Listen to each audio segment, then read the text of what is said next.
what we hope to be true for every kid in our state, and then ensure that our governance practices align to bringing that to life. Yeah. And with that, I will hand it off to my colleague, Dr. Martinez. Good evening, Dennis, Chair, and members of the committee. Thank you for the opportunity to testify before you today. My name is Magdalena Martinez. I'm an associate professor at UNLV and a director for the Lindsay Institute. The Lindsay Institute is a public policy think tank with a focus on helping to build capacity on issues related to health, education, economic development, governance, and social services in Nevada. Part of my role is also to work with community-based groups to help facilitate and inform the public discourse on issues of import. Today's presentation is one example of how the Lindsay Institute works with Nevada residents. School governance, as we've heard today, is a key component to having successful schools that meet the goals for students. At its core, school governance, how we structure governing boards represents our values, beliefs, and priorities for our community. Therefore, governance needs to adapt to our changing priorities, values, and beliefs. This is progress. For some time, there have been several legislative bills related to school governance. Many of these bills have proposed additional training, professional development, and ways to strengthen the existing governance structure. What has become clear, however, is that there comes a time when existing structures no longer meet the needs of its people and new governance models must be considered. Let me make this clear. You can have the most dedicated and committed individuals run and serve as a school board member, but the structure will fail the individuals and, more tragically, our youth and our families. There have been many bills to change governance structures as well, but it's a heavy lift. We recognize that, and a complicated process. So the bills have died or not had the support needed to change the rules of the game for our governing boards. Since early 2022, a coalition of individuals representing various constituency groups have come together to discuss and deliberate on what a new school governance model might look like. The following groups, which you see on the screen, have convened approximately 11 times to identify key principles that can hopefully inform a new school governance model. Along with my colleague who has already introduced herself, I'll briefly touch on the principles and how these can be operationalized into a new model. And with the permission of the chair, we would also like to invite members of the coalition to briefly share their ideas as it relates to the guiding principles. My presentation will be about 4 minutes long. Yeah, that's fine. Thank you. The guiding principles focus on representation, qualifications, and accountability. And as my colleague stated, the guiding principles are key pillars for a student-centered governance structure. And regardless of the specific structure, school board trustees must have a dedicated commitment to student achievement and the goals of the broader community. The composition of a school board should represent the diversity of its constituents through identified geographic boundaries in the county.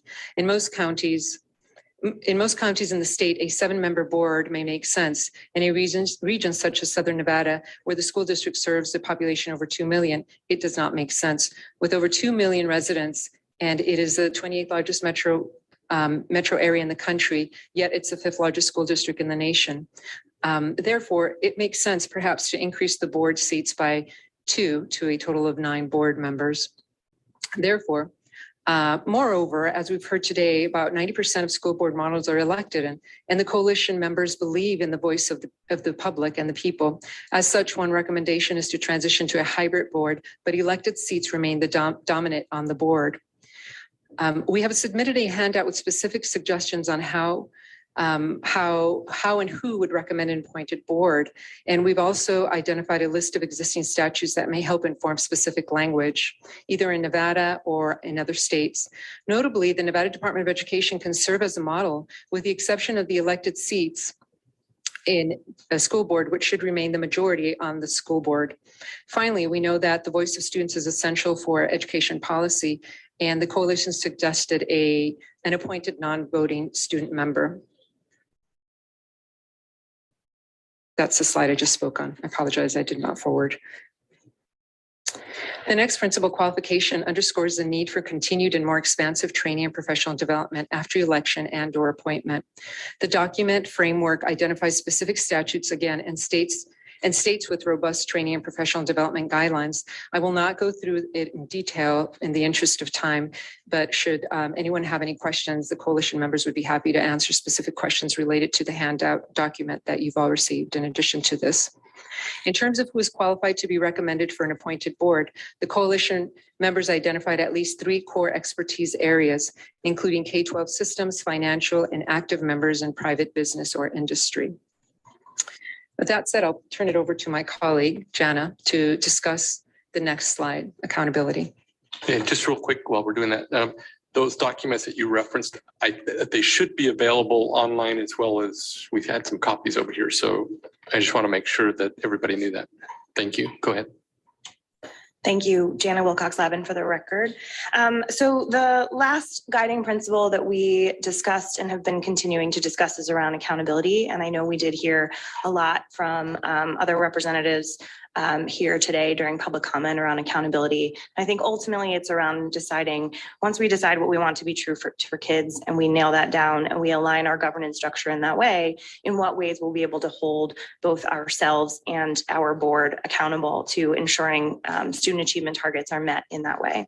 So as my colleague mentioned, and as the coalition has discussed, the concept of a hybrid board providing opportunities for differentiated accountability through differentiated ways in which board members are identified for as school board trustee is one opportunity to consider for increasing accountability. We're looking at accountability in new ways. And another would be thinking about what an intervention framework could look like should we not be meeting targets as we've established. We have proposed, you'll see in the document, looking for targets of student achievement that already exist, that are in a framework that's already accessible in our state, both of those currently being the SIP, the State Improvement Plan, which is approved every year by the state board, and or the federally approved ESSA plan, which is currently in practice. Not suggesting either of those are perfect, but certainly suggesting that they exist and they're a part of our natural practice in the state right now, and set out a core set of achievement targets every year. And so with that, those are the formal guiding principles and associated comments, and we can allow the other coalition members to come speak. Okay. Do you have a specific order, or are they just going to come?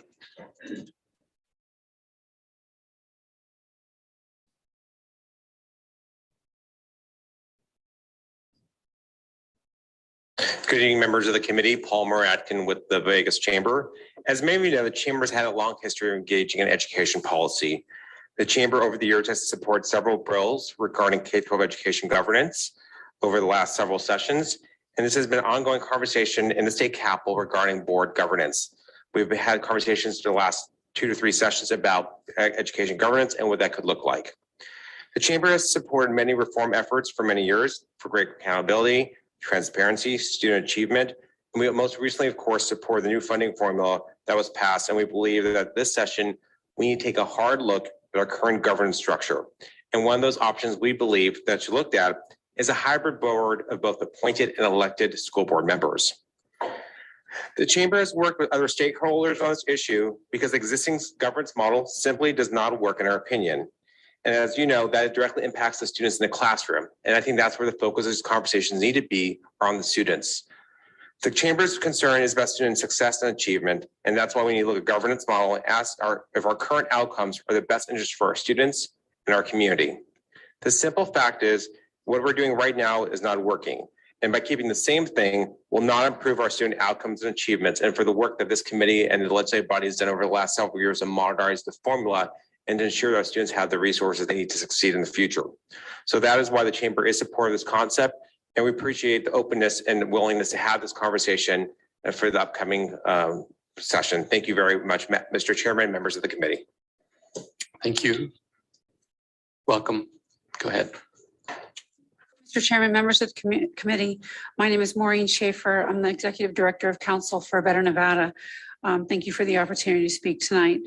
We've been involved in many issues that affect quality of life for Nevadans, but principal to all of them has been our engagement in education issues the last 18 years that we've been involved in Nevada issues.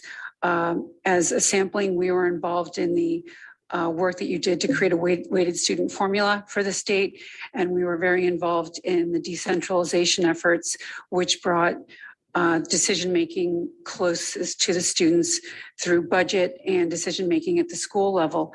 We will work with anyone who supports children, parents, families, and our communities when it comes to education. And we worked with labor, we worked with all of you, we worked with parents, and of course we worked with our fellow business leaders and philanthropists when it came to these issues and many others. When it comes to the issue of governance, we've learned when it comes to our work in issues like judicial issues, healthcare issues, transportation issues, and no less education issues, governance matters, and it starts at the top. And when governance is working well and you have a strong system, everything else flows very well, or at least better. And when your governance is not working, you can have the best people, you can have the best ideas, and things will not work efficiently, or certainly less so. And we've grown as a state in the last 30 years exponentially. We've brought more people here. We've certainly had more diversity with more complex needs, and our education system is getting less return than it's ever had. And we have more needs and more complexity than we've ever had before to deal with, in certainly no less K-12. We need to, as our presentation stated, to look at our governance and be honest about the hardworking board members in all of our districts, no less Clark County, and be very honest with ourselves about how no matter who runs for these offices and who plays these roles, how difficult, if not impossible, it is to be successful in those roles and for the obligations and responsibilities they have. And so we ask that we be honest with ourselves and honest about the obligations and the tremendous, if not impossible, responsibilities that these roles have, and look at the qualifications and the training and accountability and the outcomes we have to have for ourselves, for those students and their future lives, their families, and our communities and our economy, that we need from these future workers and their own lives and their aspirations, and reimagine the governance for the people that have those thankless tasks, and for what we must get from those kids and those families and the economy that we need from those future workers, and make tough decisions. We want to be in it with you. So it's not about appointed or elected. It's about what do we have to do to reimagine these roles and these governance structures. I tell you, governance matters. We make these decisions as business leaders. We make these decisions as parents.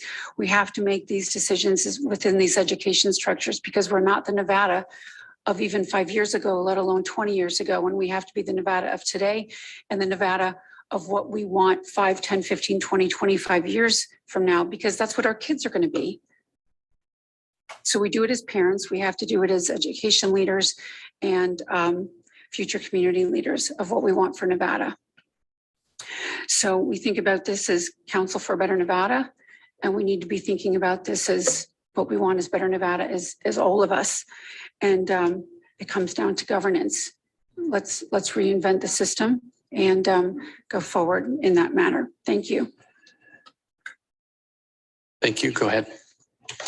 Good evening, Chair Dennis, committee members. My name is Marie Nices. I am the president of the Clark County Education Association. CCA is part of the coalition, and we support the coalition's recommendations. Over the last several years, the community has had a front row seat to the dysfunction and internal fighting occurring amongst CCSE Board of Trustees. The trustees' number one focus should be making sound student and staff-focused decisions, but instead, some trustees attack one another during the school board meetings and on social media. The community has witnessed the school board meetings become a focus of her personal agenda rather than focusing on students. The board's dysfunction has negatively impacted both CCSD students and staff. Due to the actions of the small group of trustees, student achievement has not been a top priority. CCSD Board of Trustees need to be comprised of both appointed and elected trustees who have the background needed to focus on politics and student achievement. A hybrid model would ensure that the Board of Trustees have the qualifications and experience needed to oversee a multi-billion-dollar budget. CCA believes a hybrid model should have the majority of elected trustees along with some appointees. Again, CCA supports the coalition's recommendations. Thank you.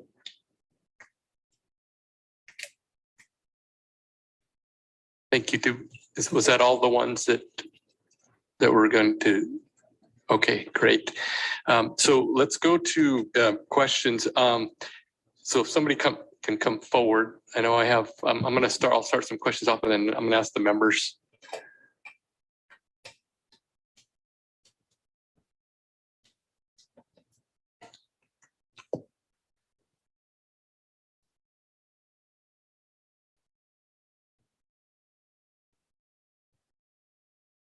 Okay, so the first question I'll ask just to get this going. When you looked at putting this presentation, were you looking at all districts in the state following this model or specifically Clark County School District? This is Jana Wilcox-Lavin for the record. I would say we primarily focused on Clark County School District where most of the individuals in the coalition participated.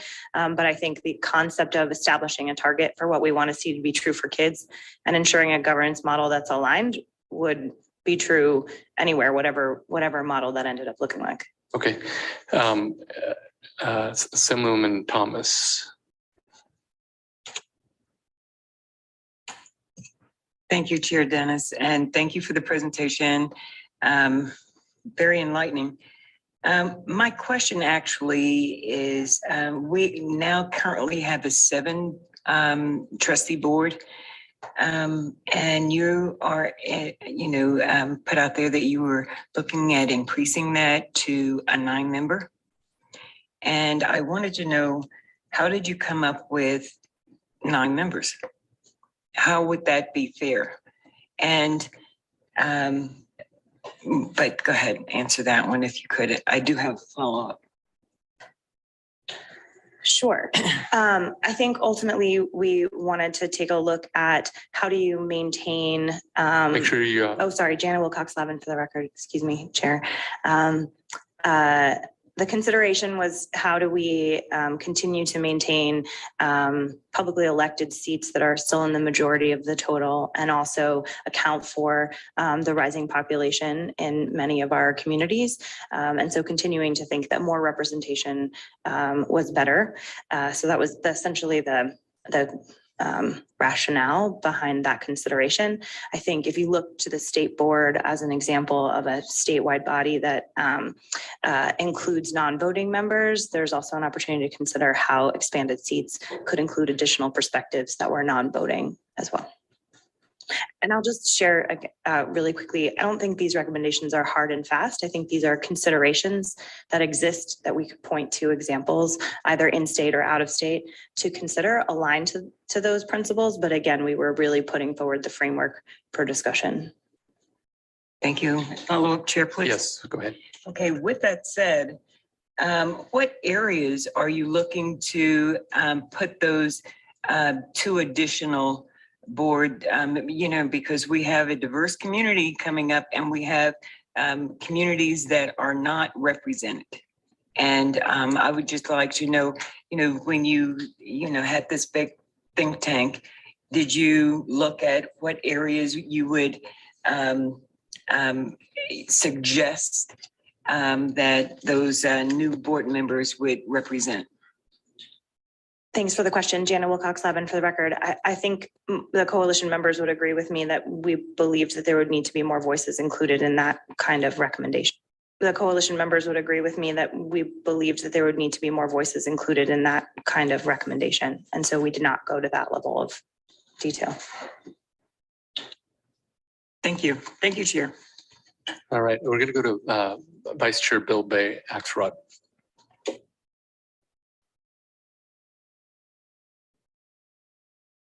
Thank you so much, Chair, for the question. I have a question. First of all, I would like to thank your thoughtfulness to the committee for working on this. Very interesting things that you brought up. I wanted to drill down a little bit specifically on the governance. Can you explain what that looks like in particular? I know we did some things last session, but I was just curious if you could drill down on what you imagine the governance aspect would look like in the training. And I think we kind of talked about during our meeting on what would happen if people didn't pay attention to those governance guidelines. And so I was just wondering if you guys could expand on that a little bit. Thank you.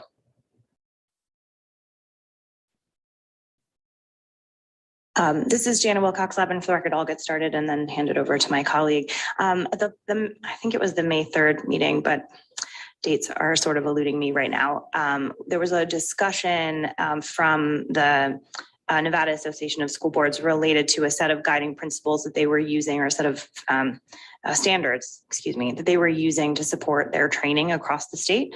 And so one of the things we had raised during that discussion and discussed was how and in what ways could we evaluate how those standards are being implemented across the governing bodies across the state, and could that be a way to help us understand the depth and sort of implementation of the training aligned to those standards that were already being leveraged in the state, and in what sort of ways could you deploy, could we as a state choose to deploy opportunities to understand the effectiveness of both that training, the internalization of that training towards those goals.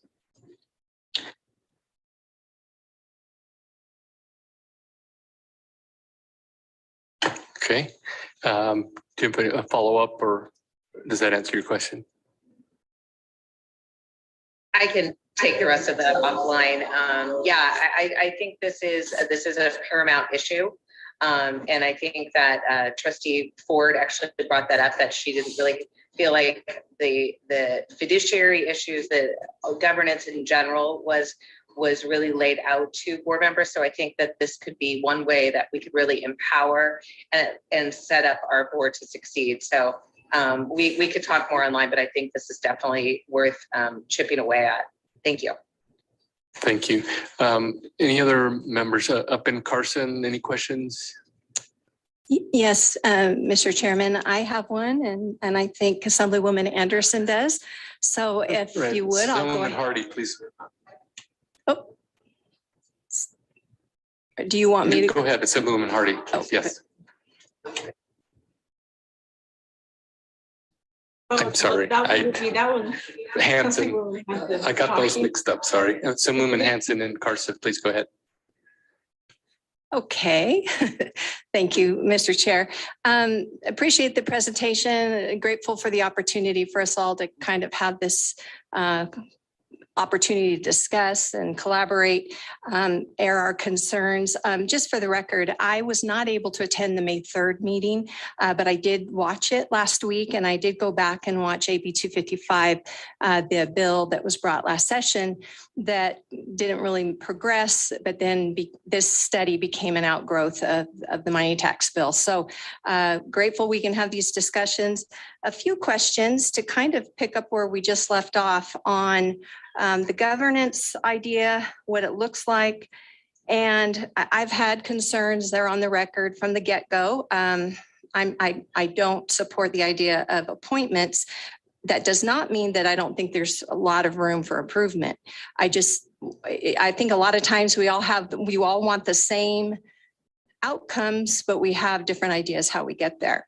So one thing that really struck me in Trustee Ford's comments that I greatly appreciated in public comment were addressing some of the training. I was shocked, as so was my colleague sitting next to me, that the training, I think if I'm referencing right from the help of our wonderful legal counsel here, Mr. Killian, the NRS 386.327, there's only 6 hours of training during the first and the third year. And that there's no practical penalty for failing to complete the training, and the consequences are limited to having the school board member's name posted on the district's website and notifying the other school board members of the failure. And that training requirement wasn't created until 2017, so not that long ago. So if we are looking to find ways to increase effectiveness and good governance models, I definitely would support we need more training. Also, I'm wondering why, or in your studying, we heard testimony that Chicago is moving from an appointed 7-member to an elected 21-member. And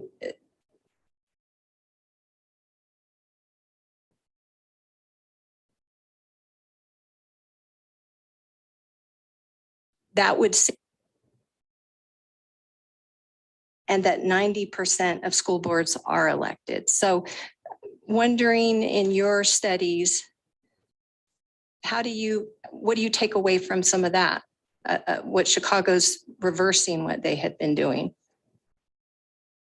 If that's a fair question. Oh, and I'm sorry, Chair, I did This have is one, Jen. I had one other one to follow up with after this. Yeah, go ahead.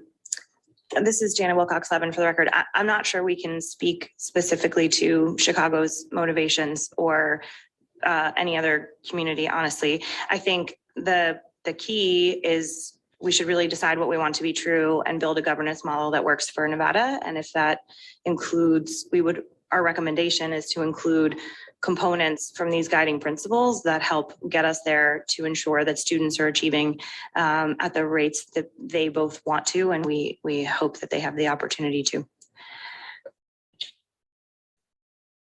Chair, can I follow up? Go ahead. And Go thank ahead. you for Yes, that. please. A different side of this then in governance, regarding superintendents, has there been any looking into, a superintendent literally is the CEO of the district, at least from my owning a business, and how governance is. CEOs kind of lead. And I know the Washoe County CEO or superintendent has, I think, 5 assistant superintendents. Have we looked at models where superintendents really take a lot more of the direction and responsibilities and I know we're laying a lot of the issues on the school boards and they're elected. So I was intrigued by maybe the suggestion of a superintendent being elected. I know in Washoe County, we've spent the last 10 years dealing with 2 very controversial superintendent issues that took up a lot of the time of our board. And I know there's been complaints that the boards are not dealing, they're only about 20% of the time dealing with students and the schools, and they're caught up in all this other stuff. Well, that was kind of out of their control when they're dealing with 2 superintendent turnovers in a relatively short period of time. So did we look at that at all? Having a superintendent elected, or look at districts where superintendents really embrace a CEO sort of model? For the record, Magdalena Martinez. The coalition did not consider those type of questions during their deliberations. And what I will recommend, if you have some of these other suggestions that especially we do have an item on the agenda that where members can bring up some of these issues. All right, let's go to Assemblywoman Anderson. Thank you. And thank you, Chair, for the ability to ask the questions. And also thank you for the presentation. I really appreciate the use of the non-voting student member to be able to be a part of the board. I have 2 questions, and I think I know the answer to one of them, but not sure. The first question I have, though, might be a little bit more legal-ish. I realize that the floor is set by the legislature as to how many members can be on a board. Is there any sort of discussion of only bringing this question up in Clark and having possibly the hybrid idea being something that Clark has made the decision to do only in Clark County, as opposed to having it come to the legislature? I guess in a nutshell, why is it coming to the Nevada State Legislature for the entire state when it feels like this is a very large Clark County issue? It is a large Clark County issue because Clark County has all the poor children. For the record, Magdalena We're only talking Martinez. about the federal I money. will say that while most of our stakeholders, or rather coalition members, were from Southern Nevada, the deliberation really did focus on, again, the principles that can help guide statewide. We recognize that, yes, CCSD is the largest school district. However, we are not the only ones, right, that have governance concerns, as we've heard today. So that is something I think that is a great suggestion. There's opt-in based on population numbers, student numbers. I know there's many statutes already in place that look by population, and that's certainly an option that the legislature could pursue. And this is Senator Dennis. I'm going to have our legal person, Mr. Killian, kind of weigh in just on that issue. Is there the ability for us to do something for just one versus everyone, one school district versus all? Thank you, Mr. Chair. Asher Killian, Committee Counsel. So under existing law, there are multiple different divisions for the governance models of the different county school districts based on the population size of the county that contains the school district. There are, I believe, 7 members in the 2 largest counties and 5 members with the option of additional members in some of the smaller counties. The way that those members are broken up are different in the largest counties in the state. It's 7 districts that are as nearly equal as possible. In the next smallest county size in the state, it's 5 members in relatively equal districts, and then 2 members from districts that are each roughly half of the entire county. So the legislature does have the power to make distinctions between school districts based on the size, the population count in the underlying counties. So using that same model to just revise those distinctions or revise what's provided in each of those different population sizes is within the legislature's power.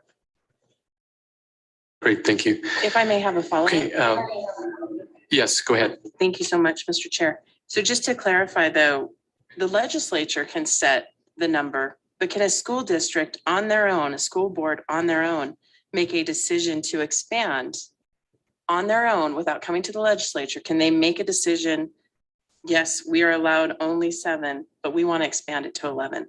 Are they able to do that, or do they need to come to the legislature for permission? Mr. Killian, I'm going to have you answer that. Thank you, Mr. Chair. Asher Killian, Committee Counsel. Ultimately, yes, they would need to come to the legislature for permission because the legislature has established the laws that prescribe the sizes. The legislature has also prescribed a mechanism where certain smaller districts can come and ask for additional trustees or ask to change the districts from which those trustees are elected from at large to divisions of the underlying district. But ultimately, the legislature controls that issue. So the legislature would have to enact enabling legislation to enable a school district to potentially expand its size up to a specified number. Thank you so much. And thank you. Mr. Chair, just to follow up, Mr. Killian, the legislature could put a trigger where they wouldn't have to come, but that if they reached a certain population or whatever, they could automatically then vote to expand themselves. Is that something that's an option? Thank you, Mr. Chair. Asher Killian, Committee Counsel. Yes, that could be the triggering mechanism that the legislature builds into the enabling legislation that has a certain population figure, there automatically a certain number of members added. Thank you. Okay, we have Senator Buck. Thank you, Chair Dennis. I was just wondering what was suggested on who would appoint these extra 2 members? Would it be the governor, the legislature, county commissions?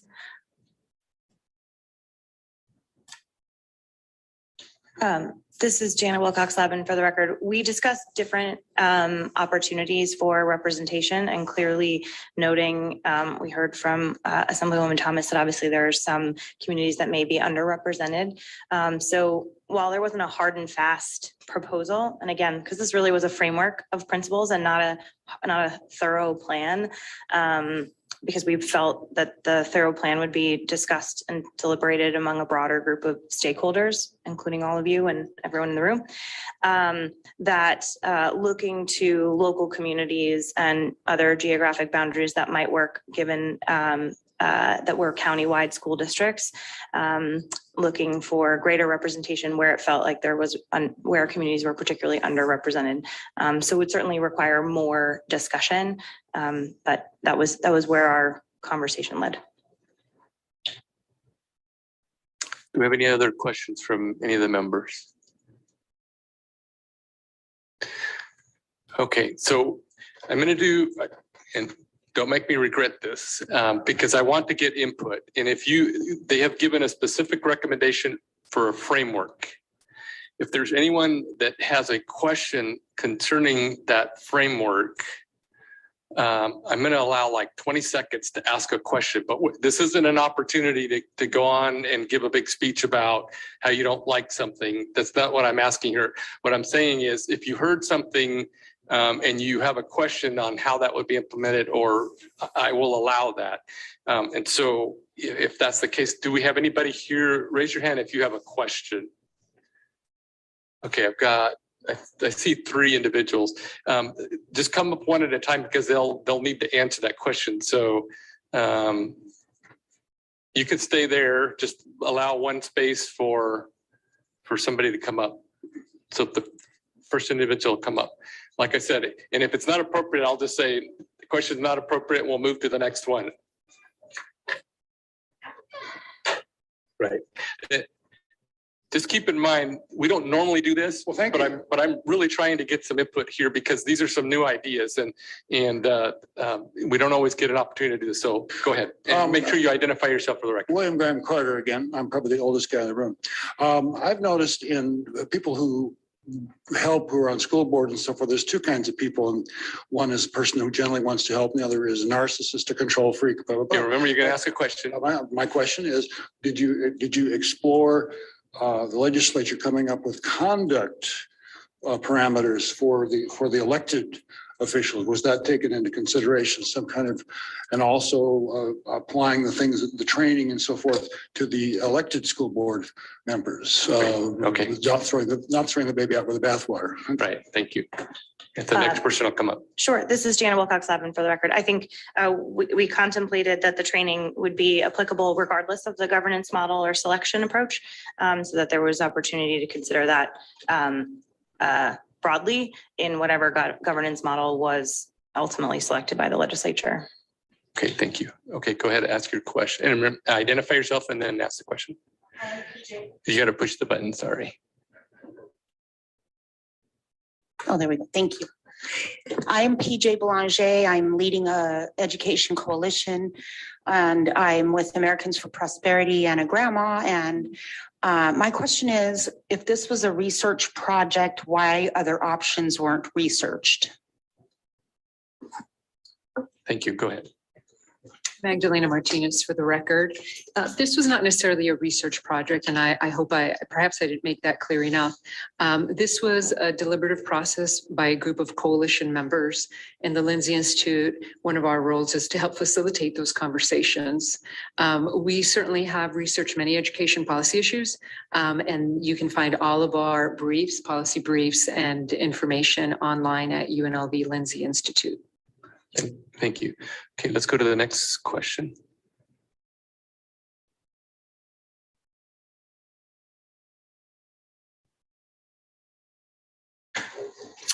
Thank you, Chair Dennis, and thank you for your presentation. Appreciate it. My question is very brief. I just wanted to clarify when we were talking about the consistent governance policy and hoping that we could incorporate that. Are we referring to Silver State governance specifically? Sorry, this is Jana Wilcox-Lavin for the record. We didn't consider any specific training. The training I was referencing was presented at the May 3rd meeting by, I think, the Nevada Association of School Boards, who had a set of standards that they used for their training. So that's what I was referencing. Thank you. And I'm so sorry, Chair Dennis. I didn't say Linda Cavazza speaking as an individual. I'm so sorry, breaking the rules right there. The reason that I'm asking that is because in the May 3rd minutes, looking at my notes, and I had to leave that meeting early, so I apologize if I get any of this wrong, but I believe that at the time, Executive Director Deb Oliver referred to Silver State governance and some of the success they had. And it sounded very similar to what was being proposed today as far as the consistency. So that's where the kind of the initiative was to ask that question. So you're saying that was not specifically designed to be Silver State governance? Sorry, Jana Wilcox-Lavin for the record. May I ask a clarifying question, Chair? Yes, go ahead. Okay, thank you. When you are asking the question about consistency, can you just clarify for me? I believe that there was part of the coalition's presentation having to do with the governance and that we were talking about having a consistent model. I'm paraphrasing. I see. I think the 3 components of the guiding principles being representation, qualifications and training and accountability, and that there being potential consistent application across the state, aligned to a set of standards or a set of beliefs that the community decides are right for kids and aligned to a governance model. So I don't know, I know of the Silver State governance training. But when we were referencing training, we were asking specific, I think the question was specifically related to how might training be deployed in a consistent manner. And so leveraging those standards that have already been articulated and adopted felt like something to consider. Okay. Thank you so much. That answers my question. Possibly I might be able to speak with you more offline. So thank you very much. Thank you. Let's go to the next question.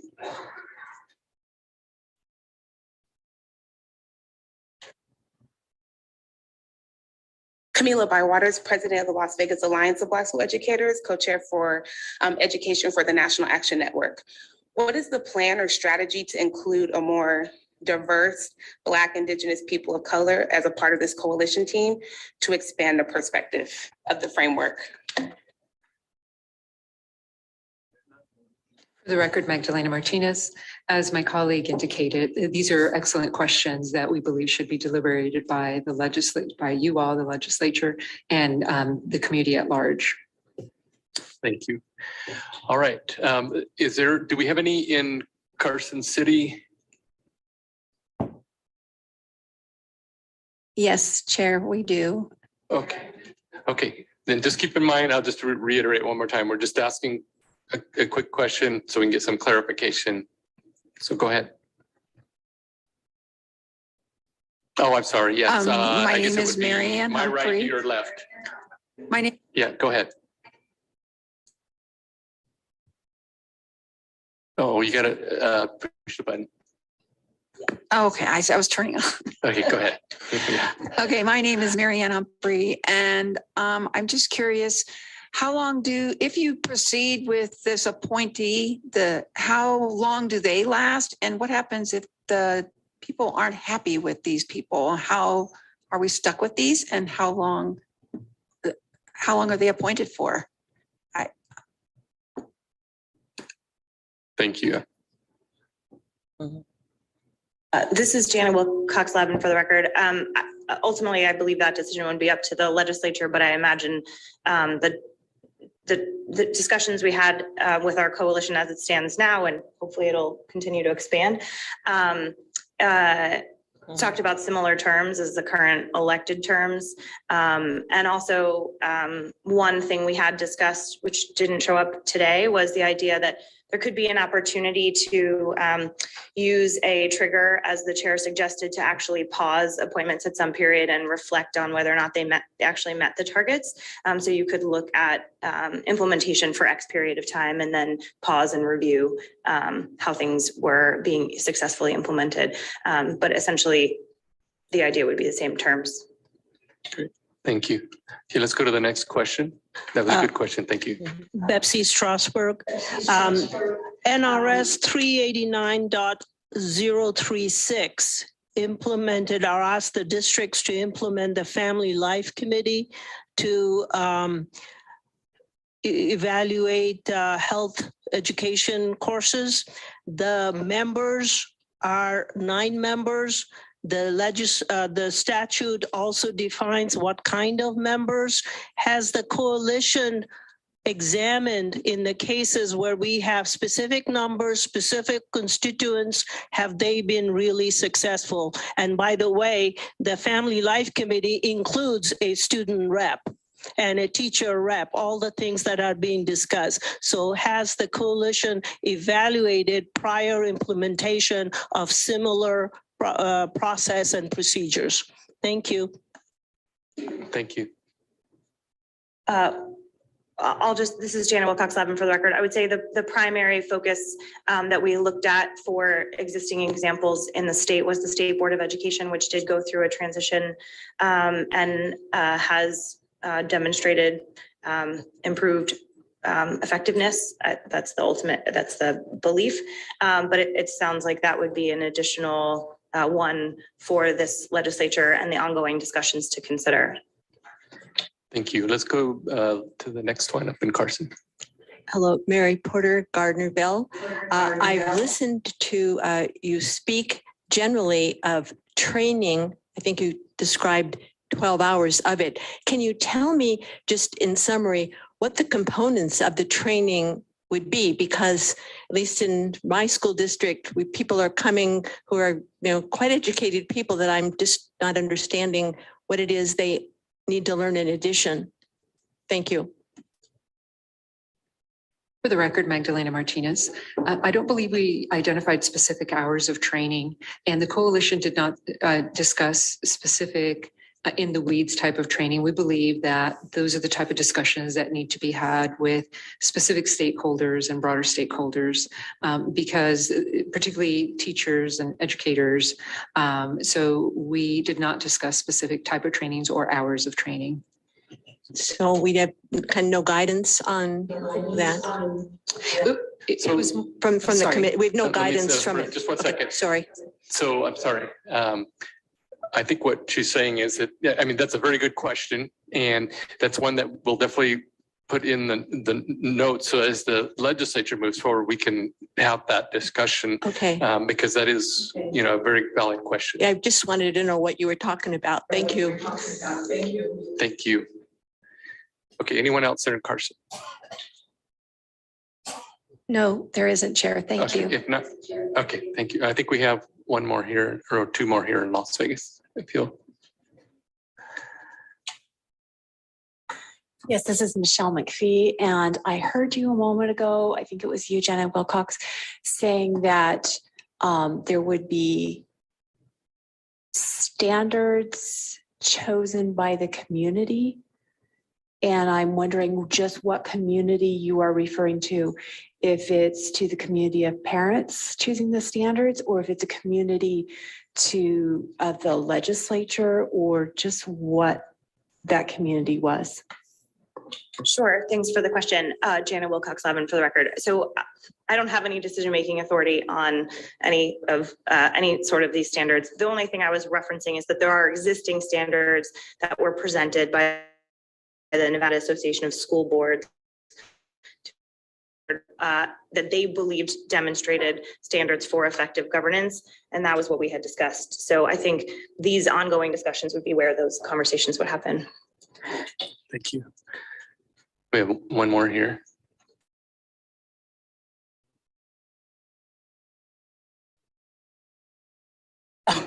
Hi, good evening. Erica Dengray, speaking as an individual. I saw the list of members that would consist of this committee, but nowhere did I see any presentation of my community, especially for what I do, what I work at the Clark County School District as a paraprofessional. And are we going to be part of this conversation or this community? And only that I didn't see is special education, because that's what we consist of. So are we also part of this community if it is a conversation?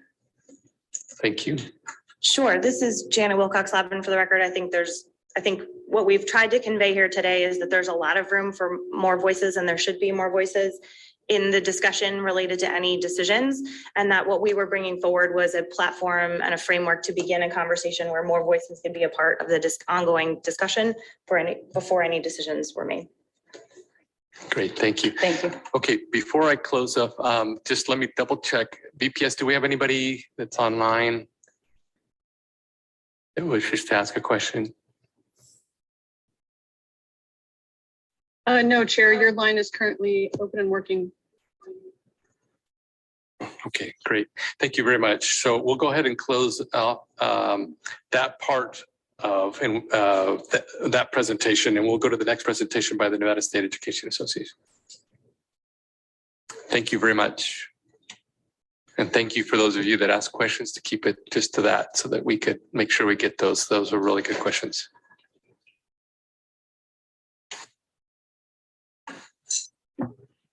Good evening.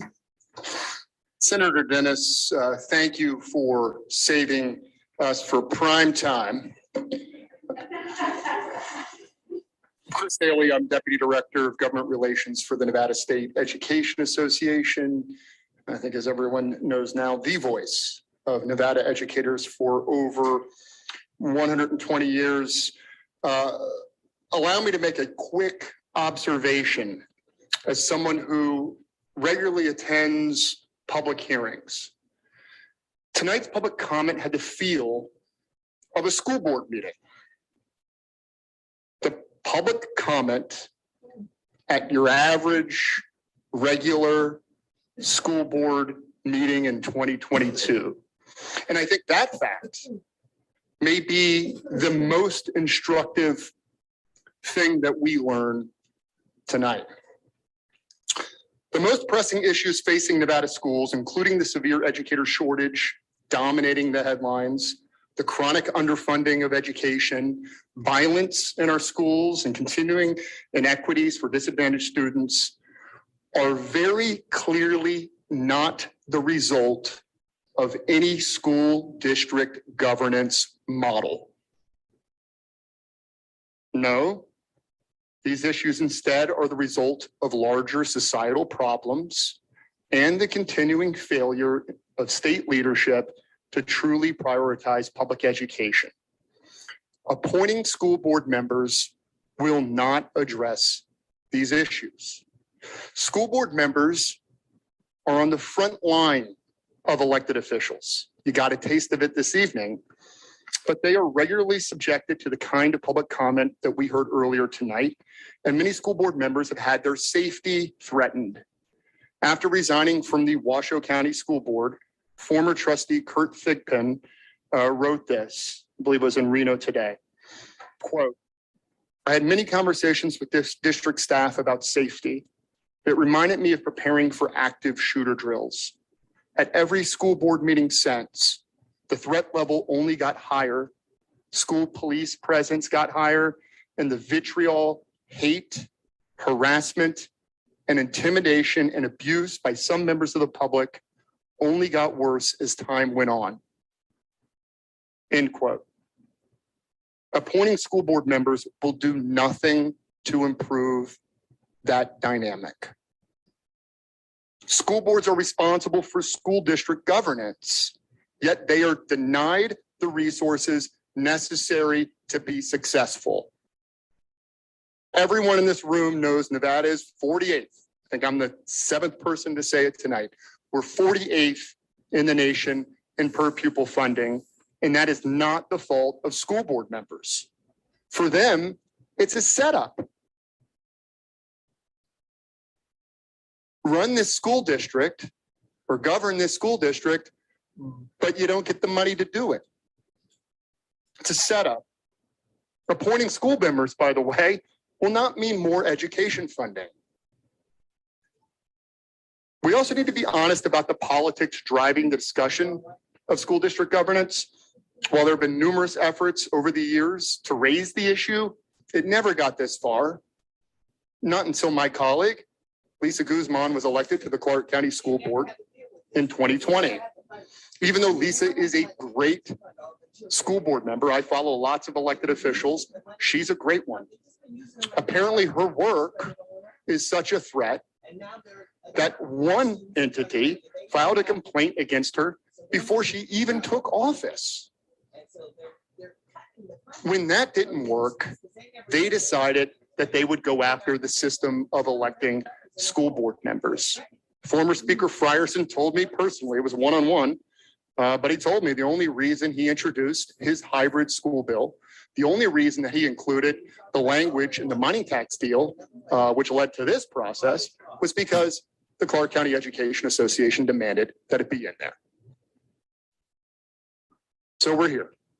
And tonight we hear about a new coalition advocating a hybrid school board model that looks a lot like those same old corporate-backed education reform efforts that we saw in the 90s and the aughts, reforms that have resoundingly failed to improve overall education quality. However, hearing during public comment and messaging some of my friends, apparently at least 2 of the 7 listed coalition members have stated they don't have a position on elected versus appointed or hybrid school boards.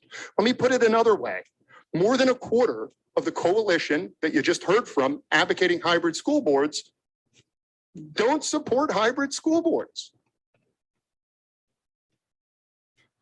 Meanwhile, there's no evidence that appointed school boards or hybrid school boards improve education quality or student outcomes. And none was presented in the May hearing and none this evening. With that said, NSCA does appreciate this opportunity to continue our engagement in the conversation about school board composition.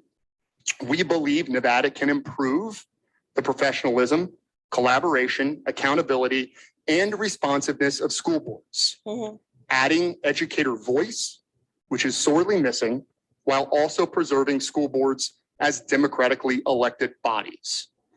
I'd like now to turn this over to NSCA President Dawn Echeverry, who has the unique perspective as a former president of the Nevada PTA, former member of the Story County School District Board of Trustees, former member of the Nevada State Board of Education, and 28-year elementary music teacher. Dawn? Music teacher.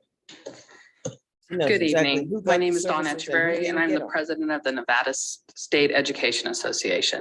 NSCA is part of a long tradition of educators promoting the democratic process.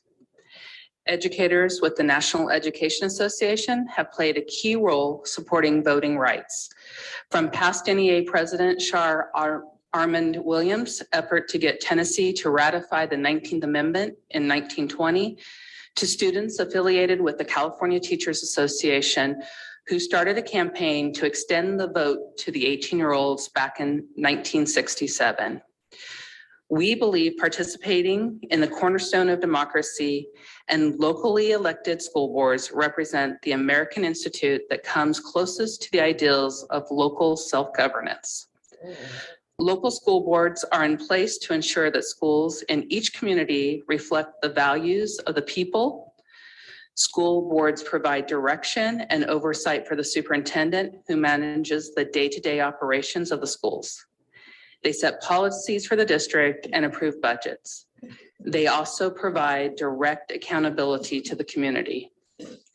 One of NSCA's recommendations related to the school district governance is to end the ban on participation by active educators. As a classroom teacher in Washoe County, I was able to participate in a school governance because I lived in a different county at the time. But my experience in the classroom directly informed my actions and made me a more committed, professional, and knowledgeable trustee. As an educator serving as a trustee, I was able to articulate students' needs when it came to budgeting and decision-making. For an example, education programs are brought before boards as a budgetary item. They are presented to us with big bows and the fix-all. But as an educator, I was able to ask questions about implementation. And what I found is most programs affected the cost of the district for more money for extra staffing and took away from what the state mandated curriculum was already being taught in our classrooms, making it harder for our teachers to implement and for meeting the children's needs. Allowing active educators to serve in school district governance will improve school boards in Nevada. During this hearing and some of the former hearings, some have alluded to the governance model at the State Board of Education. However, the roles and responsibilities of the state board are vastly different from the local school boards. The state board is not responsible for running the Department of Education. The state board is not in charge of multi-million dollars or less multi-billion-dollar budgets. The state board is in charge of adopting plans and improving the quality of public education in Nevada. Well, there has been some improvements. Nevada schools are still consistently ranked near last. As a former state board education member, I was involved in the interview and recommendation to the governor for the hiring of the state superintendent, who the state board has no oversight of or the ability to hold accountable when procedures are not followed. I would like to introduce to you Lisa Guzman. Lisa is the Assistant Executive Director for the Nevada State Education Association, and she is also an elected trustee in Clark County. Chair Dennis, members of the committee. My name is Lisa Guzman, and I am the Assistant Executive Director for the Nevada State Education Association. Full disclosure, I am also the trustee for District A in the Clark County School District. I am not representing the Clark County School District at all during these proceedings. I am just the Assistant Executive Director for Nevada State Education Association. And I want you to know that, like other institutions, there are times when school boards do not live up to public expectations. This is true of school districts with elected school boards and those without. The difference is elected school boards provide the public with a direct line of accountability. And let me tell you, my constituents find me in Smith's, and they tell me exactly what they want me to know. Appointed school boards are shielded by an appointing authority who typically have significant other responsibilities in addition to the appointment of the school board. It is extremely rare to see an elected official voted out of office over the actions or conduct of another official they have appointed. This is truer still when the appointment is made by another deliberative body. Democracy can be messy. Money can have a substantial influence on elections, and sometimes campaigns are negative and turn off voters, or you can be harassed and have to move from your home, like I did when I first was elected trustee. Or you could have a typical election like I just experienced for SD 12. Oftentimes, our preferred candidates do not win. In recent years, school boards have become a focal point for a political faction looking to score cheap points with campaigns fueled by disinformation related to critical race theory, masks, vaccines, sex education, even bathrooms. While these challenges are real, they are certainly not enough to abandon our system of democratic governance. Instead, Nevada has implemented reforms over the years to increase voter participation and make elections more democratic. We believe school boards would benefit from greater democracy and participation. I don't see how a commission by the county in appointing a board member when parents already have voted for whom they want to represent them would make a difference.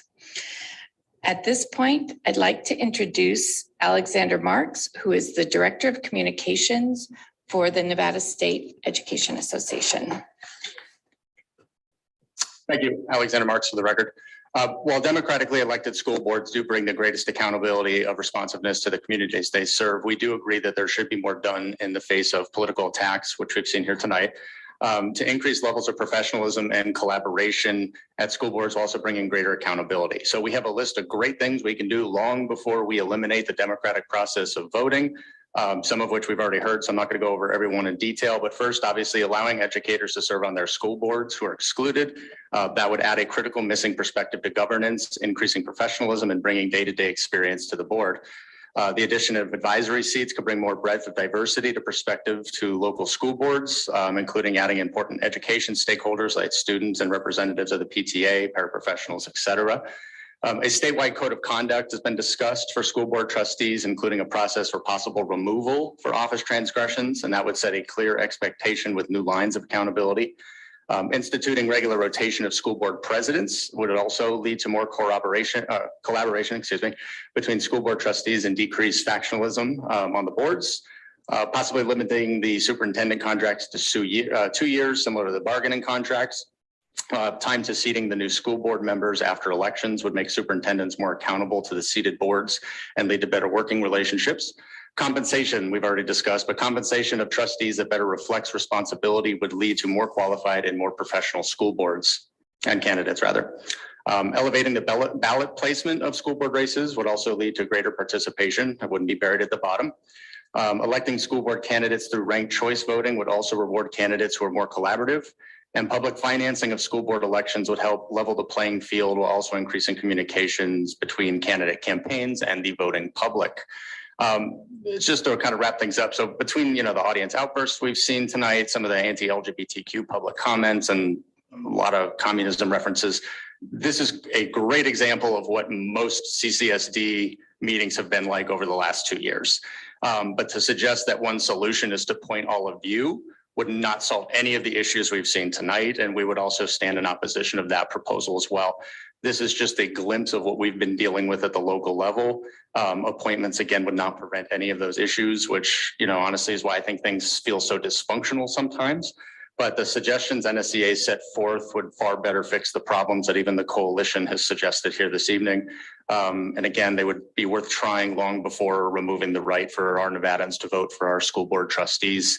NSCA stands ready to work with this committee as always on any of these important school board reforms, but at the same time, we will fight against any move to make any school boards less democratic and shielding them from accountability.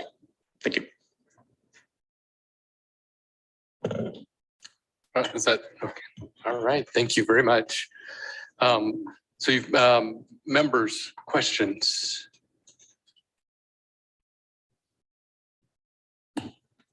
Chair Dennis, Assemblywoman Hanson, I have a question. Yes, please go ahead. Thank you. I just looked out the window and pigs are flying. Mr. Daly and Assemblywoman Hanson are in agreement. And that doesn't happen very often. So I appreciated the presentation. I have one question. If I know you've listed several concerns, what is your number one concern with the idea of appointment?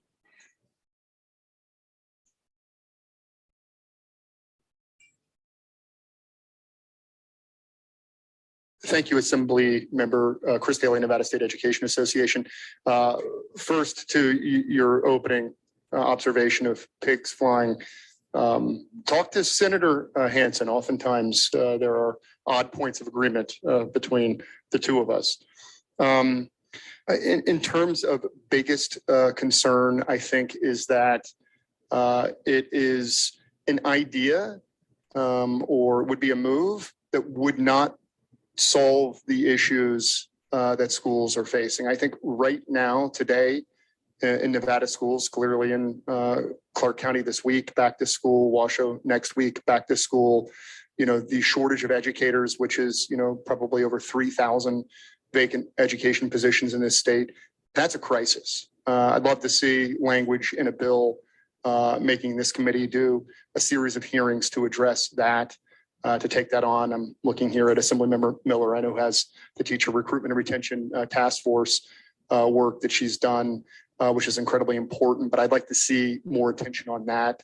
To me, this just seems like more of a distraction. And I think, what we saw earlier tonight, Senator Dennis was doing his best job to move this meeting forward, but at a certain point, it didn't really seem like the meeting was getting anywhere.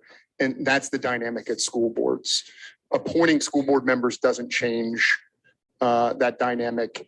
Its net effect really is just to limit the accountability mechanisms that the public has to their board of directors. So NSCA would not say that we think school boards are working perfectly at the moment. We think they're not.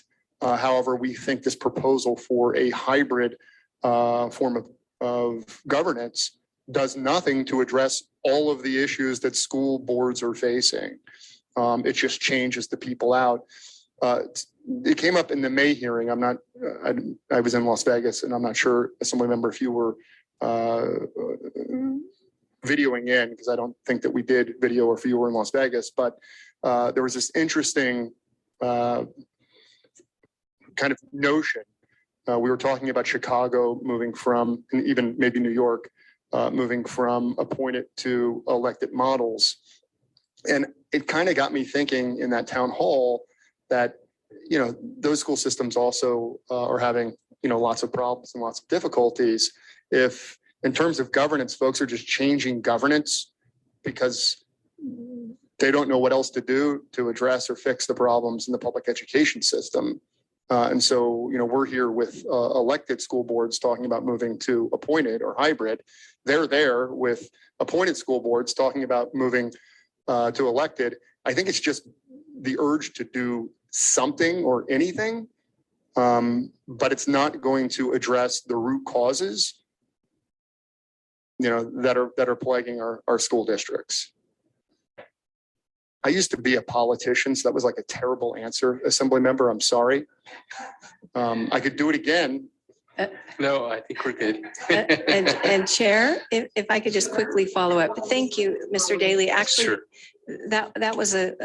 I really appreciated the answer and your being forthright about that. And, this is what happens sometimes where we do come together and have understanding with sometimes people or positions that we don't really ever think would happen. And it happens because we have dialogue. And Chair, if I could just take an indulgence and thank you so much for giving us the latitude that you have given for the May 3rd meeting and the way it was conducted and allowing the public to ask questions. That's really unusual. We don't usually do that the way the legislature runs. And just we don't always agree either, but you're always so respectful and I've appreciated your leadership. It's an honor to be a part of this process, even though we have our differences. That's how we hopefully get to some solutions that we can agree on. So thank you for the indulgence. Thank you. I believe Senator Buck has a question and then Assemblyman Thomas. Thank you, Chair Dennis. And Mr. Daly, I was wondering, how does NSEA feel about potentially an elected superintendent?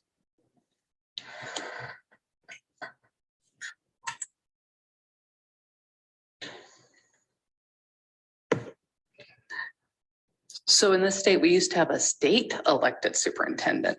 I know she's. Oh, sorry, Dawn Etcheverry for the record. The state went from an elected state superintendent to an appointed one. I don't know, do we have a support? We don't have a position any farther than that. We've seen both dynamics. When we had a state appointed, they answered to the public. Or when we had an elected, and I did find that to be a better answer for it. Just so I get clarification here real quick. I don't believe we had a state elected unless it was many, many years ago. Are you talking more than 50 years back or? Because we should get that just so we can get that clarified at some point. But I know we used to have a superintendent that wasn't appointed by the governor, but was actually appointed by the State Board of Ed. I believe that's what we had previous. We'll have to look because I believe that my first signature is by one I elected. But no, so who was trying to think of the name? Okay, well, we'll get that figured out. That's a good question because I, as far as I've been associated with education, I've never voted for a superintendent, and so it would have had to been before that. So, I'm sorry. Go ahead with your question, Senator Buck. Is that? That was it, really, Chair Dennis. Thank you so much. All right, Assemblyman Thomas. Thank you, Chair Dennis, and thank you for the presentation. Or actually, it was more of your opinions. I don't believe that was a presentation, but I respect how you feel about the school board and what happened here today.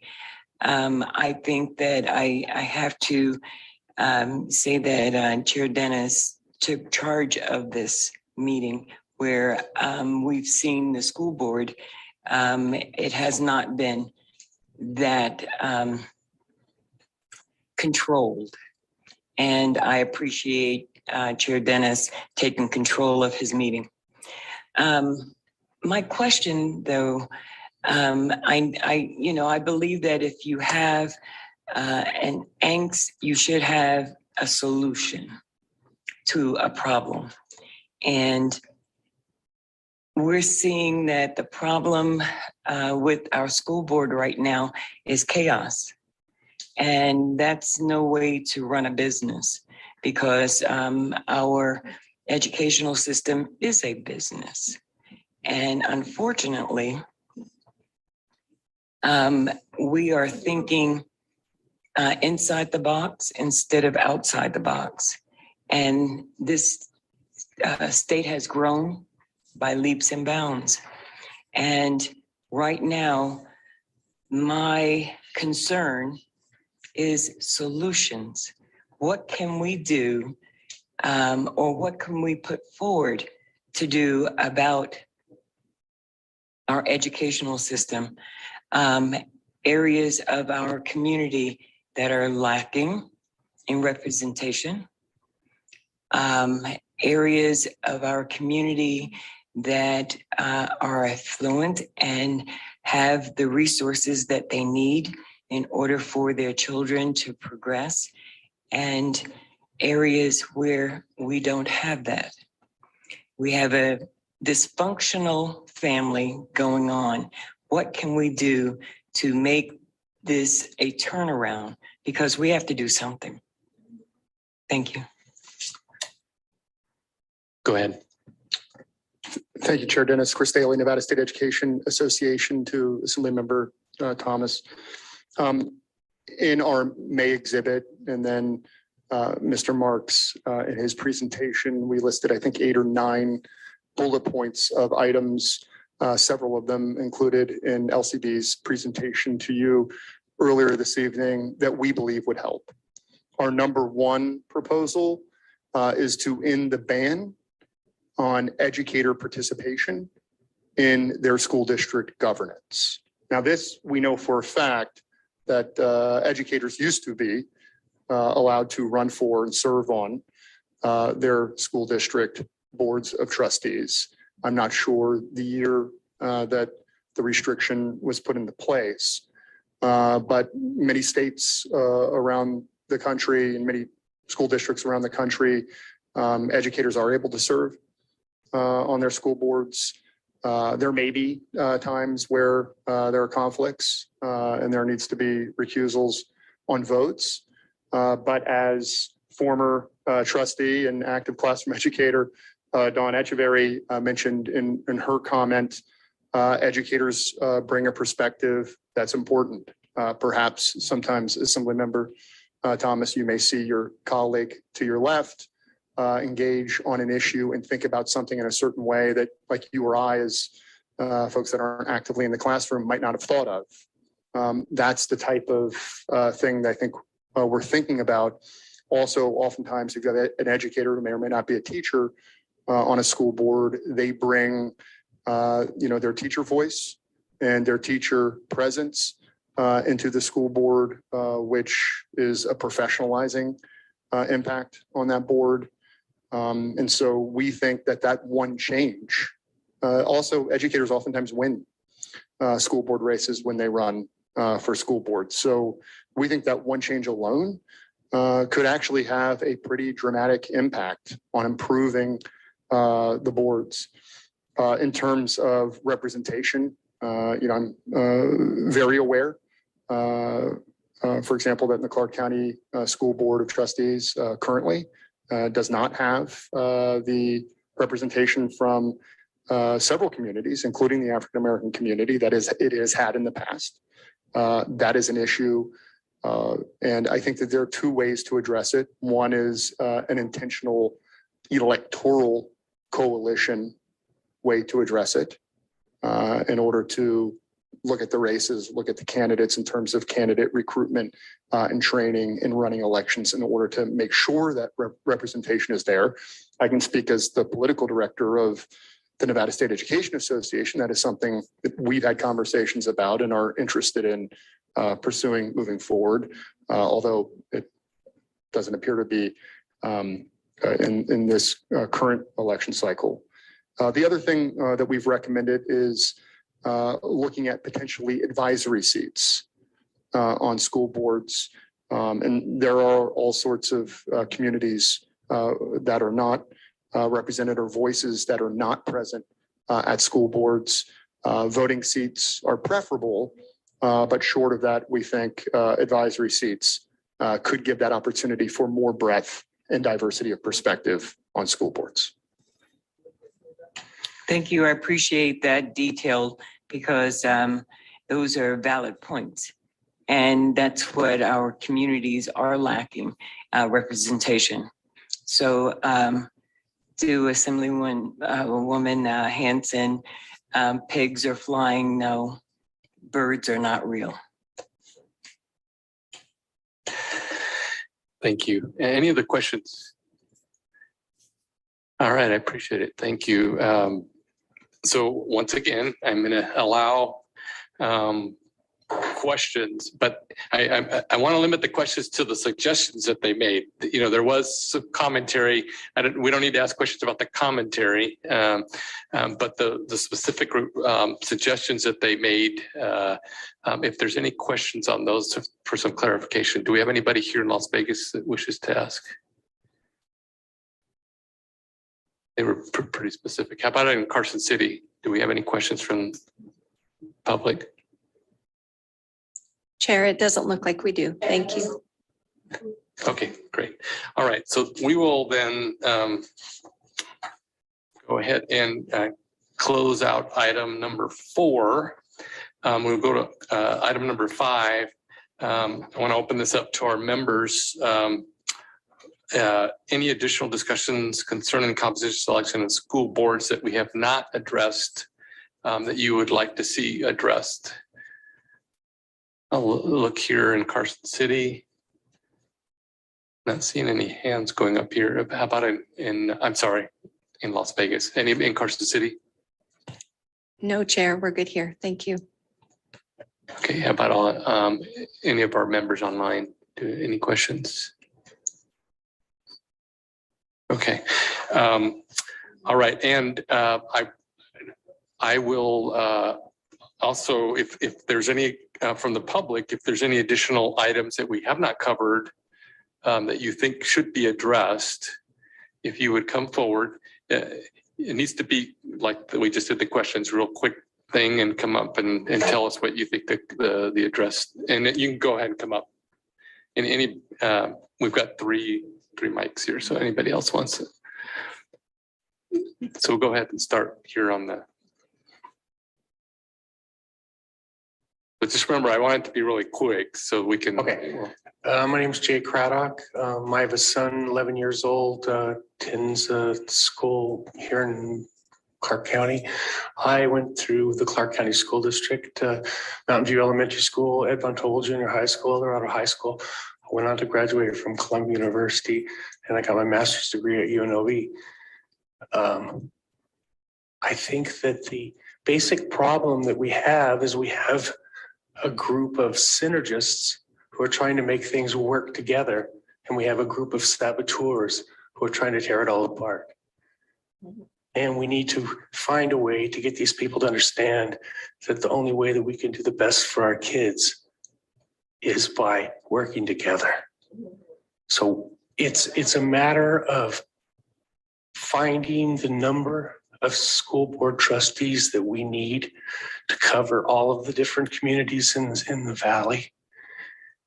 Maybe 11, maybe we need to also increase the number of county commissioners. But we're not getting enough voices out there for it to be made into a reasonable discussion.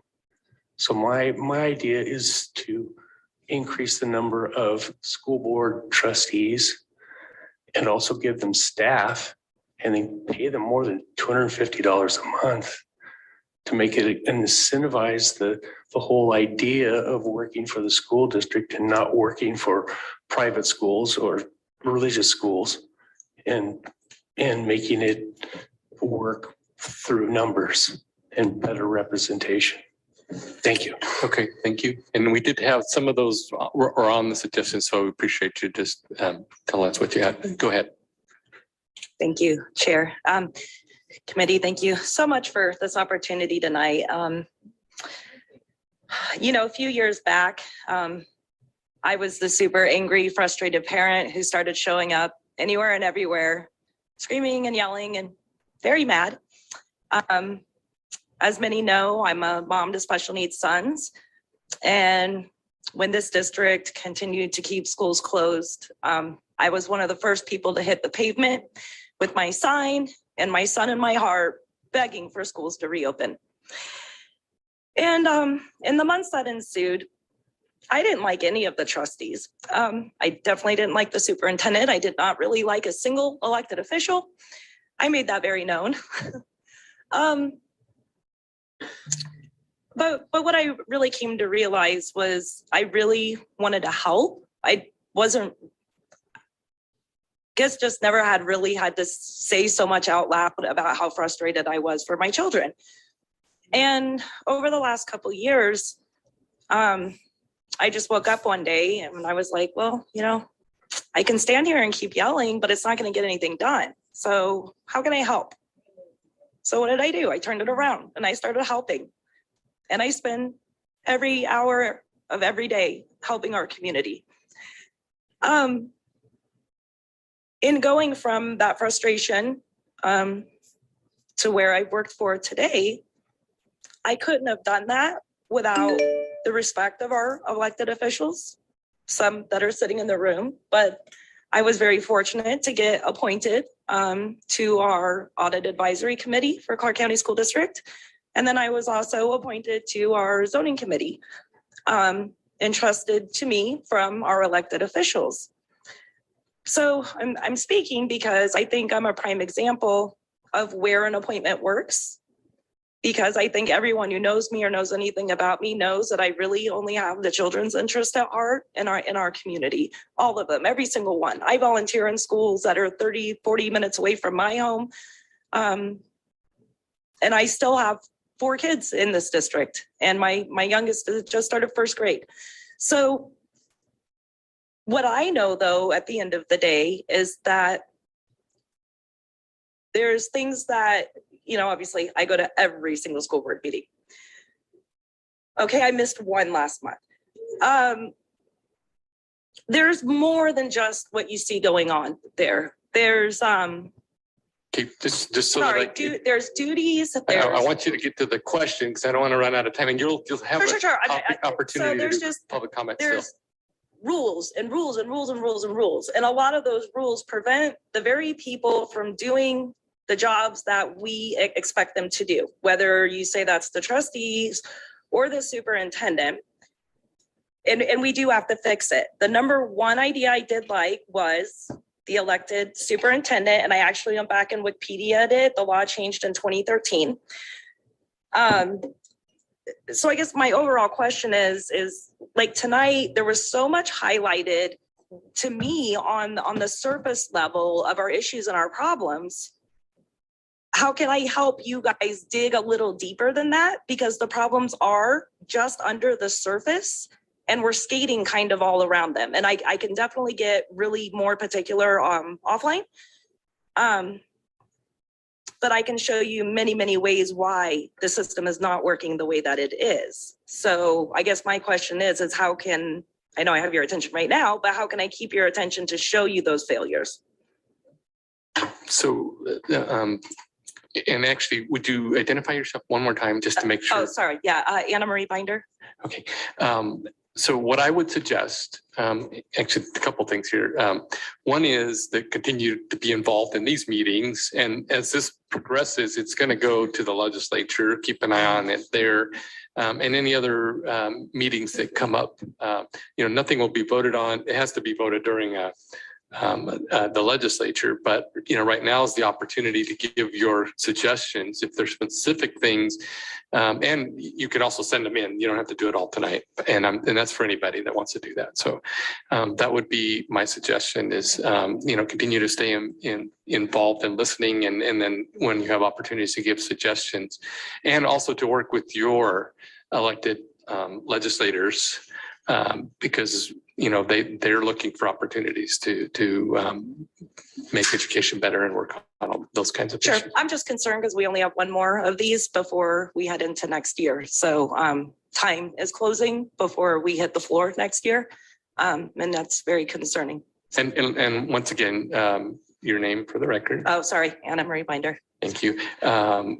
you also have the opportunity to talk to your legislators, so that not just in the meeting. So one other thing, because you brought it up again, I believe that our legal person, Mr. Killian, actually has an answer for the elected superintendent. So just so we get that on the record, I want him to address that. Thank you, Mr. Chair. Asher Killian, Committee Council. So there are two separate changes from elected to appointed. The first is that roughly from statehood to 1956, there were county superintendents which were elected. And then in the 8th special session in 1956, elected county superintendents were abolished in favor of making school districts coterminous with county boundaries and having elected school boards. And the district superintendents became appointed at that time. The second question about the state superintendent was elected until 1957. In 1957, it was converted to a position appointed by the state board. And then in 2013, that process was changed where the state board recommends names and the governor makes the appointment. Thank you. So there you have it. Appreciate that. I think that's good to get that on the record. Okay, anybody else wishing to ask any questions here? How about up in Carson City? Do we have anybody coming up? Yes, Chair, we have someone. Thank you. Hold on.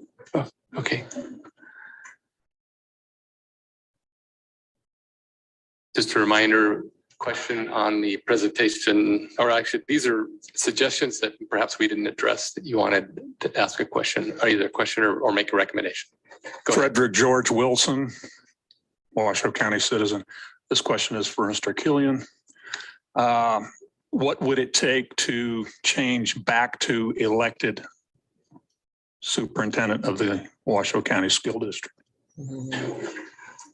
So I know Mr. Killian's going to answer that, but the question actually goes to me, and then I asked Mr. Killian to answer it. So I believe that that's a valid question, Mr. Killian. You want to explain that process?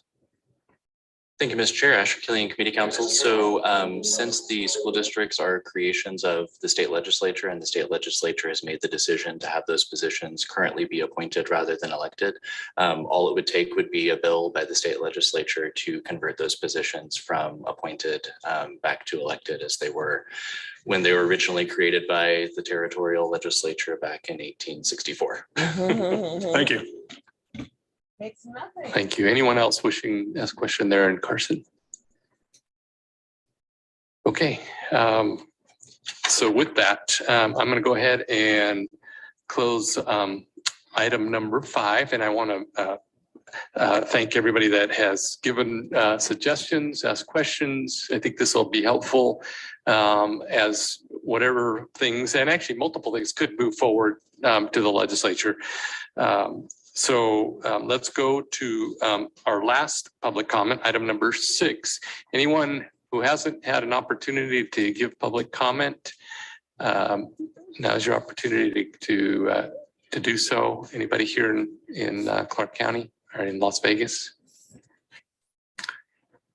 No one's coming forward. How about up in Carson City? I heard somebody said we're tired. Sorry, I see somebody coming forward there in Carson. All right, just a reminder, you have 3 minutes. So, and if it's something that's already been said, it's okay to stay ditto. And because I know it's getting late, and I appreciate those that have been here this evening. So go ahead. Let's see. Why don't I didn't see what order you came up in. Let's just start to the person on MB to the left as you're facing the DS. I believe the person with the hat. Go ahead. Yes, person with the hat, Betsy Strasberg. I appreciate Chair Dennis for giving us this opportunity today. It was a very well-run meeting and something that the Carson City School Board would learn from if they were here. Unfortunately, they had a meeting tonight as well. I really would urge the committee to look at the private sector. The private sector has a chairman of the board and a group of people that advises on various things. And then we have the president, the CEO, and that model has worked. You look at what Apple has done. They have a chairman of the board, advisory board, audit committees, etc., which are advisory to the chairman of the board and his cohorts, but the CEO drives the operating results of the company. The CEO is the superintendent, and he needs to drive the results and be accountable for the data-driven metrics that the school board should insist that he has. And the school board should, and I like the idea of a rotating term for the superintendent because it keeps that position fresh and eager to learn from best practices. Thank you. Thank you. Let's go to the next person. My name is Mary Ann Humphrey, and I again want to say thank you for the opportunity to experience and be a part of all this. It's been very enlightening. I started going to school board meetings last fall. It was a big eye opener for me. Part of the reason I see being an older person, I bring a lot of experience as far as what my own life entailed growing up during the 60s and 70s. And that was not a very fun time to grow up in a major city of San Francisco. Anyway, beside that, maybe there's problems with school boards and parents because I know from my own experience observing and speaking, school board people do not listen. You have school board members that sit there and have dopey looks on their face. They stare in space. They write down messages. So you as a parent, grandparent, concerned citizen, go there and you want to express your concerns. We went through the COVID vaccines, the masks. We had doctors speak and they just went their own way and did what they wanted. Then we have all the garbage in the in education as far as CRT and transgender ideology and what they want to call sex education, which is / pornography. And that's not what the kids are going to school for. If kids were going to school to learn and have the golden rule, excuse me, taught to them, we'd have a lot more problems solved. And if kids felt like teachers cared and they're there to learn and they're all treated the same, not based on color or anything else. I went to school with a lot of different nationalities and races, and we were all treated the same. And that's how kids need to be treated, so everybody knows that they're there and they'll learn better. But to have all this other stuff infiltrated to them, that's unfair. We need to let kids be. I agree with so many things people said. Kids are innocent. We need to let them grow and grow up slowly. Why do we have to have all this stuff thrown at them? And I sit there, and just to make this really quick, I think about what I was talking to my little grandson on Sunday, and I don't know what they're going to teach him, but I'm saying, I told him, I said, now remember, don't let anybody tell you you're not who you are. You're a little boy. That's how God made you. And I'm sitting here thinking, listening to all this, and I'm thinking, I as a grandparent shouldn't have to be telling him these things at 7 years old. And to always tell your parents stuff. Don't let anybody tell you. Don't tell your parents. And this is what we're confronting. And I think that's part of the problem. But I still feel we need to have the community vote and have our voices heard and not have things appointed, because the more the government gets involved, the more damages we have. To wrap up. I'm done. Thank you very much, though. Thank you. All right, let's go to the next person. My name is Sally Zamora. I'm from Washoe County, and I'm a mother, a grandmother, and a great-grandmother, and that's who I'm representing, my family, and all the children in our state. and the parents and the people who love our Constitution, our American Constitution. I agree with everything that was said by these good people. It makes you proud to be an American, the way they speak up and they're so informed. It was good. You got a lot of practical information as well as how to support our Constitution and keep our country free. And I too would like to say thank you to the chairman. I've been to many meetings that were not run as well as this one. And I would especially like to say thank you to our committee women who came, and the rest of them missed out, weren't here. They were absent, as they are sometimes, but y'all did a great job in being here, not only being here, but you made us feel like you were interested. Looking us straight, goodness, I got to look straight in the eyes. I couldn't believe it. We usually get this and this and this, just what she was talking about. The one thing that I felt that wasn't talked about is our teachers. Of course, I'm involved with teachers that are friends of mine, and so they're a little older. And many of them are so glad to be retiring. Many of them are getting out of the education system because of what's happened to it. And the sad part of that is that I will say to them, well, please don't quit. We need good teachers, and you're a good teacher. Yeah, I know I am, but I just can't cope with this anymore. And I'll say, well, if teachers are the one, they'll listen to the teachers. If teachers would all rise up, then maybe they'll listen better. And they will say, well, I'm afraid to say anything because I might lose my tenure. I might be fired. I'll be ostracized. They are intimidated by the union. They are scared to speak up. Freedom of speech, huh? Our teachers. So listen to our teachers, encourage them to talk. Don't let them be made to feel afraid of speaking up on an issue that is near and dear to them, that they spend their whole lives in. So I would just want to bring those up to you. I don't know if that was mentioned or not. I know someone mentioned about the unions being communistic, and I certainly agree with that. But just take into consideration teachers, and I agree with all these other people that are concerned about what's happening in our school system. CRT, how horrible to teach children to hate other people and to hate their own people. Oh, unreal. And I guess I won't say anything else. Thank you for listening. Thank you. Let's go to I think there's one more. Good evening, Richard Nagel from Carson City. I heard a lot about accountability tonight, but there's no concrete things. Everything's rather nebulous.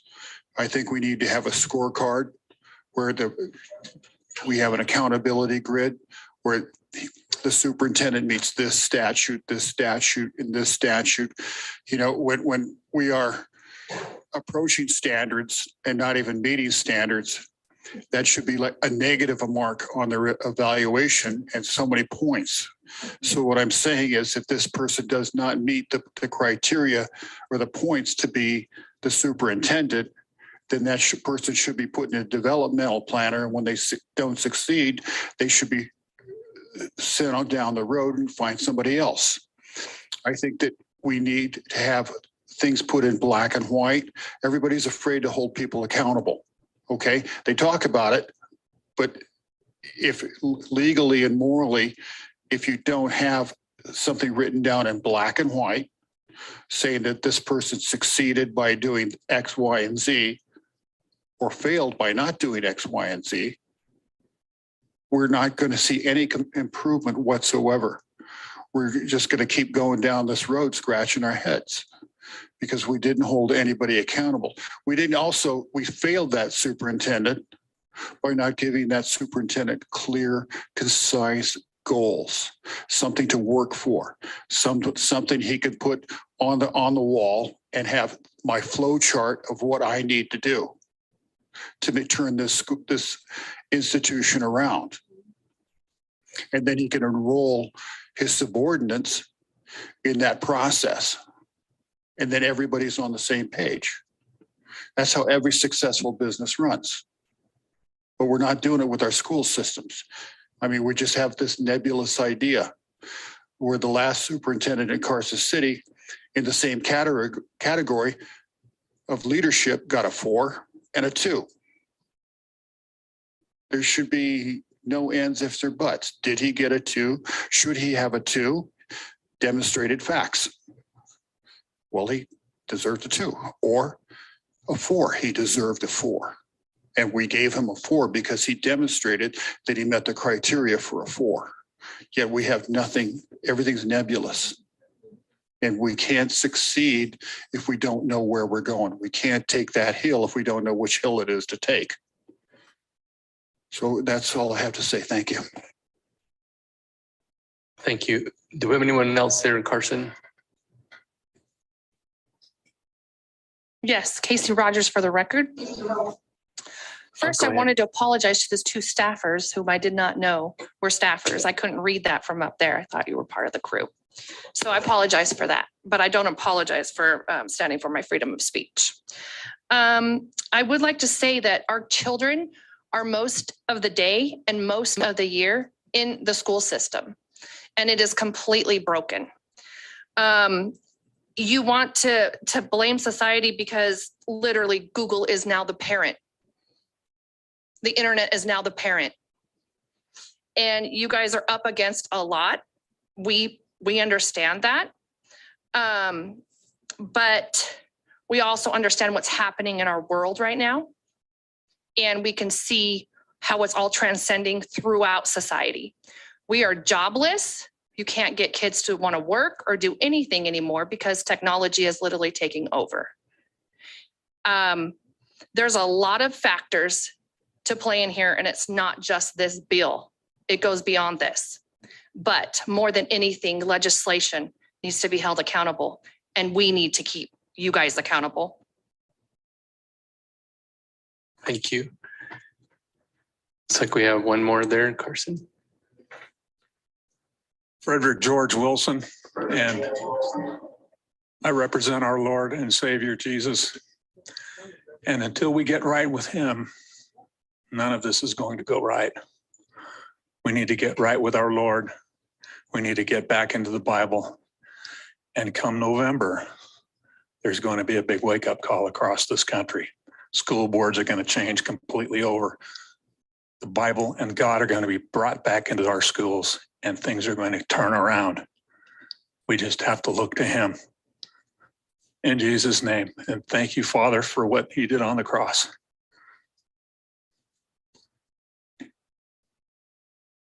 Thank you. I believe we have one person online. BPS, if you want to connect them. Yes, thank you, Chair. If you'd like to speak in public comment, please press *9 now to take your place in the queue.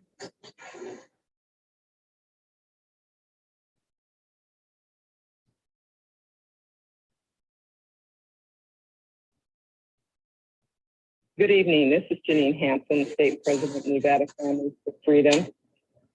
I just wanted to make a short final comment. I've listened to this entire hearing. The failure of the schools does not rest with the elected school board members, but with the very low and inappropriate standards, the very poor curriculum that we have, especially regarding the basics. For instance, we do not use proven teaching methods like systematic intensive phonics and very poor teacher training. We should be looking to these issues if we want to improve education. We have one of the worst curriculums in the nation. If you are looking to improve education, you are looking in the wrong place, and you need to look at the real problems. And the real problems are not the school board, but they are the curriculum, the teacher training, and the low and inappropriate standards. Thank you for holding this hearing, and Mr. Chairman, for your indulgence so much of allowing the people to have a say. We appreciate that. Thank you. Thank you. With that, we have no other folks wishing to give public comment. So I will go ahead and close public comment. I want to thank the members and everyone who presented this evening and for the public that participated. I want to thank you for spending my birthday with me. This day. I didn't bring cake, however, and but it was definitely a very important issue that we needed to have this discussion. So I appreciate those that participated tonight.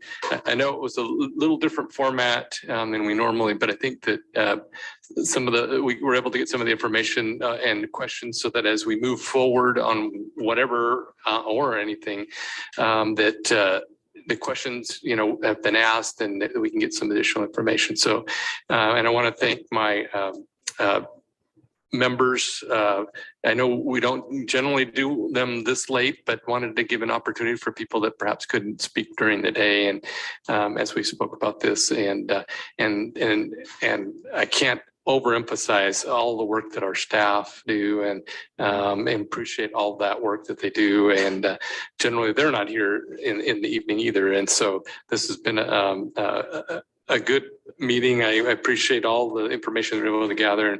And with that, just want to remind folks that we do have a work session scheduled for August 30th in Carson City. And right now at this point, we're scheduled to begin at 12 p.m. to allow folks to be able to get there. So with that, we have no further business to come before us tonight. We are adjourned. Thank you, Chair. Happy birthday. Yeah, I just want to say that we have a lot of work to do and we need to show up as a people. And we need to demand that our kids have the same access as their children. So where's the data? So we'll see. It's not over and the fat lady hasn't sung yet. It ain't over till